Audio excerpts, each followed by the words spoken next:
Pass the hat. How to pass the hat to supersize and grow your business. Sharon Horne-Ellstrom here. And our idiom today is pass the hat. Yesterday we talked about hat in hand, and I realized we had never talked about the idiom pass the hat. Pass the hat. I actually have personal experience with this one. I remember growing up in a small town in Wisconsin, and the drinking age was 18 when I was growing up. So we would pass the hat. We'd ask for contributions. We wouldn't beg, but we would ask one another for contributions if we were driving. We would split gas money back in the day, and that was back when gas was really, really cheap compared to what it is now. We would pass the hat or ask for contributions if we were going to a party or if we were having a party. A lot of times people would just donate money. They would donate a couple bucks or $5 or something to help pay for the refreshments and the treats and the beer, of course, because there was always beer, usually kegs involved. But that was my experience with passing the hat. And sometimes people at parties would literally pass a hat. Other times they just put their hand out and they'd say, okay, it's $5 to be at this party. And that went on through high school, through college.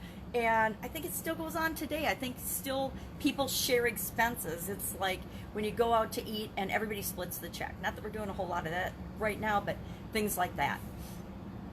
Churches and organizations in college, and even in my small town, this idiom actually comes similar origin as hat in hand, but they have slightly different meanings.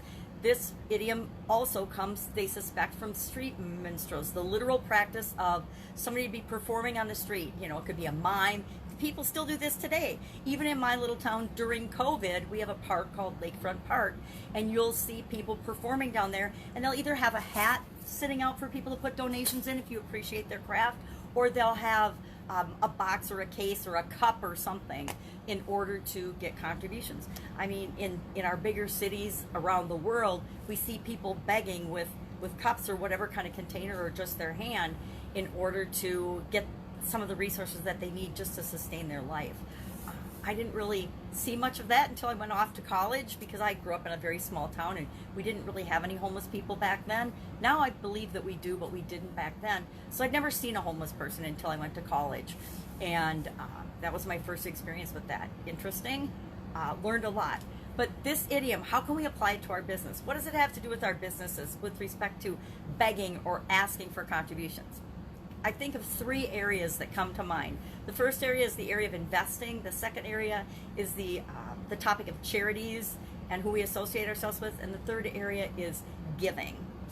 And the first area, with respect to starting or growing or expanding our businesses, often we're looking for capital or other resources to make that possible. Maybe our working capital in our business is such that we don't want to dive or dig into that in order to invest in growth and other resources. So we're looking for other places to get money, get resources in order to grow or expand or even to start our businesses. Well, we might be tempted and we might actually go out and look for investors. We might look for angel investors. We might look for grants. We might nowadays with the internet go on sites like GoFundMe and look for people to donate and support and help us to get started in our business. Those are examples to me of passing the hat in a way that positively impacts and helps us to grow and expand our businesses. Now, I grew up in the day when there wasn't really any money just given to different businesses, and I had to go to the bank for loans. Now, just like with many investors or many venture capitalists and things, there's always a price to pay for people giving you money and resources to grow or start your business. And we need to keep that in mind when we're looking at these different possible ways of funding our business. Even angel investors tend to have qualifications and expectations of their return on investment. Some of the online sites, I believe, do not, but also I think some of them do. They expect to be able to access or have a product when you actually start producing the product. Things like that. I don't know all the details of it. With respect to, so keep in mind, investors, sometimes people give value to your business, but they give with an expectancy of something in return. So it's not really charity or giving in the sense that it's business, right? If I go to the bank and I borrow money, they expect me to pay it back on time with interest. That's business. That's not them doing me a favor or giving me something. That's me doing business. It's an exchange of value. The other area where we can use passing the hat in our favor is with the charities and the organizations we associate ourselves with. People want to know the reason why you're doing business. Why do you have this business? Besides just feeding your family, do you stand for a cause, or do you align yourself with a cause or a charity or a group that its purpose is to create more in the world than just profits for your business? Some people decide to associate with different charities based on the things that are important to them, based on their core values. It's another really good way to literally pass the hat and get IRS tax benefits by contributing to particular charities, or whatever. I want to say 103C. I'm getting the numbers wrong today. So nonprofit organizations, aligning yourself with. Many businesses actually start their own foundations and their own nonprofit organizations in order to positively contribute and give back to the world as part of their profits. And of course, there's business benefits of doing that. The third area that passing the hat brings to mind for me personally is in the area of giving.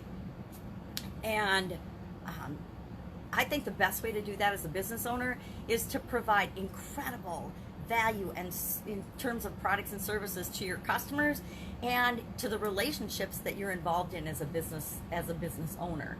Relationships with your customers, of course, relationships with your team members and employees, relationships with your vendors, relationships with the politicians and the interactions that you have with local officials and regulatory officials. Those relationships, if you give and treat people the way you want to be treated, you will never have any trouble in your business with those type of relationships.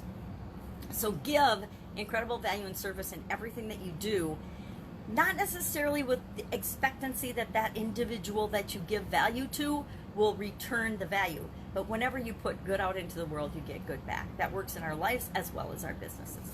So love to know your experience with this idiom, pass the hat. Like I said, I've had experience with it.